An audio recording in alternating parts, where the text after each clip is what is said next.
Yes, my dear students, how are you all? I hope all of you are very fine. So let's start our today's maths class with the question number 2. Consider the following parallelograms and find the unknowns x, y, z. Parallelograms जो दिए गए हैं उन्हें consider करना है and हमने क्या calculate करना है उसके बाद x, y and z.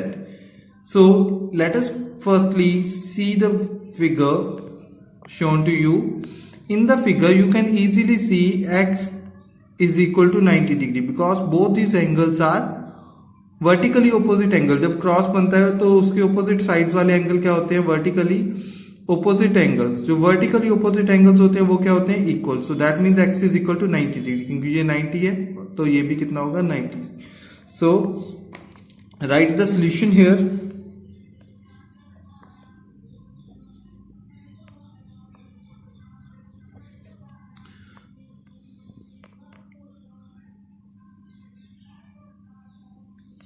So solution में हम लोग क्या करेंगे? इन द सोल्यूशन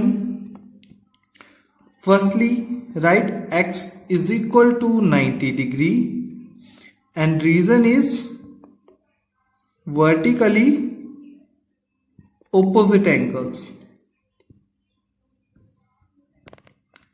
अब हमारे पास एक चीज तो कैलकुलेट कर ली हमने x.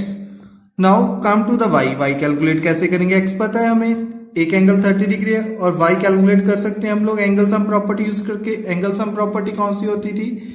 Angle sum property is the property which tells us that sum of angles of triangle is equal to 180 degree. So right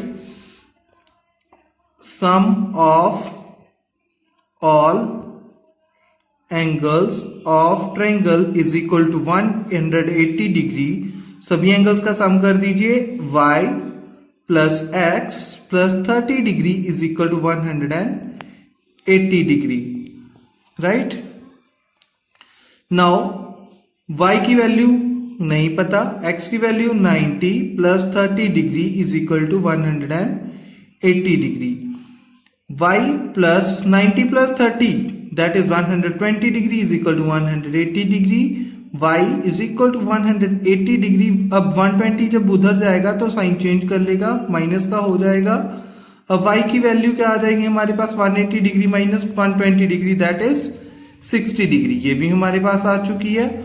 now come to now we will calculate z. z calculate करने के लिए आप ध्यान से देखोगे ये दोनों parallel lines हैं क्योंकि पैरेललोग्राम की ऑपोजिट साइड्स क्या होती हैं? Parallel.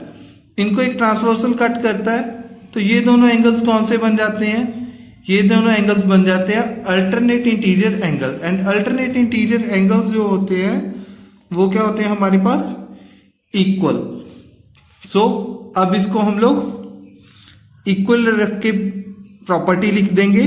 So right angle z is equal to angle y is equal to 60 degree. And reason हमने अभी अभी बताया था क्या है? ये alternate interior angles.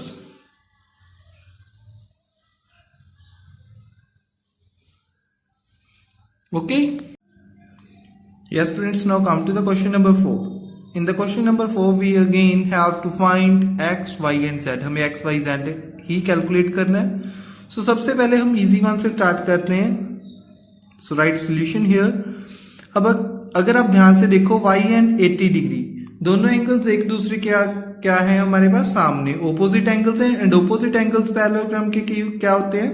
Equal. So right y is equal to 80 degree because opposite angles of parallelogram. Right now अब देखो पैरेललोग्राम की ऑपोजिट साइड्स क्या होती हैं? पैरेलल. सो ये साइड्स ऑपोजिट हैं तो पैरेलल होगी ये साइड्स और ये साइड्स. अब इनको कोई ट्रांसवर्सल कट करता है तो ये दोनों एंगल्स भी हमारे पास इक्वल होते हैं. जो दोनों अलग अलग लाइंस पे बनते हैं, पैरेलल लाइंस पे बनते हैं कि लाइन के कट करने से, वो भी हमारे पास इक्वल होते हैं. उनको क्या बोलते हैं हम लोग? Corresponding angles. सो राइट कर देते हैं z is equal to 80 degree because ये कौन से होते हैं? Corresponding angles. आफ्टर दैट अब हमारे पास y भी पता है, हमें z भी पता है, x कैलकुलेट करना है।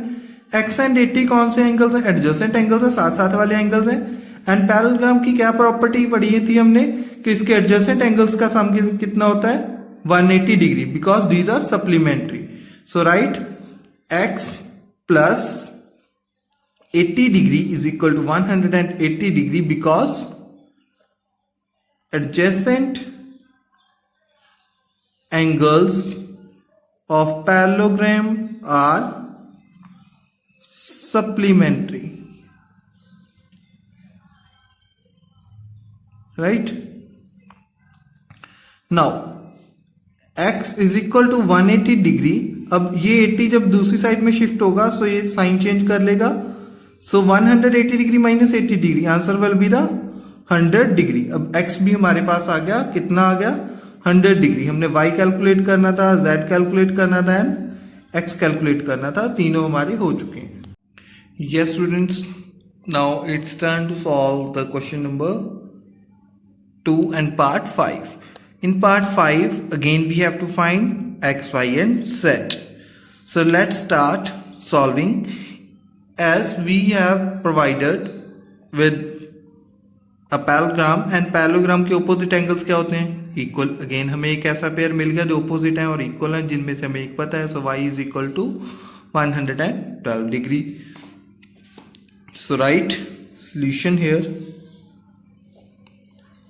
And y is equal to 112 degree. y की वैल्यू 112 होगी, क्यों? बिकॉज ये क्या है? Opposite angles of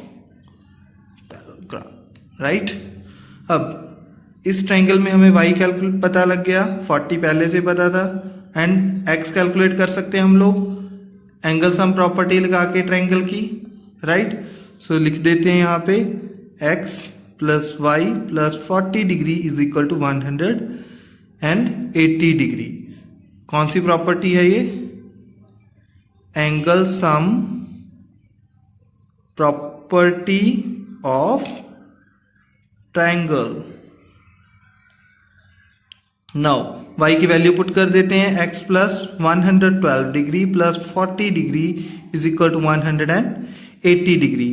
x plus हमारे पास 112 प्लस 40 डिग्री को ऐड करोगे तो हमारे पास आ जाएगा 152 degree, that is equal to 180 degree.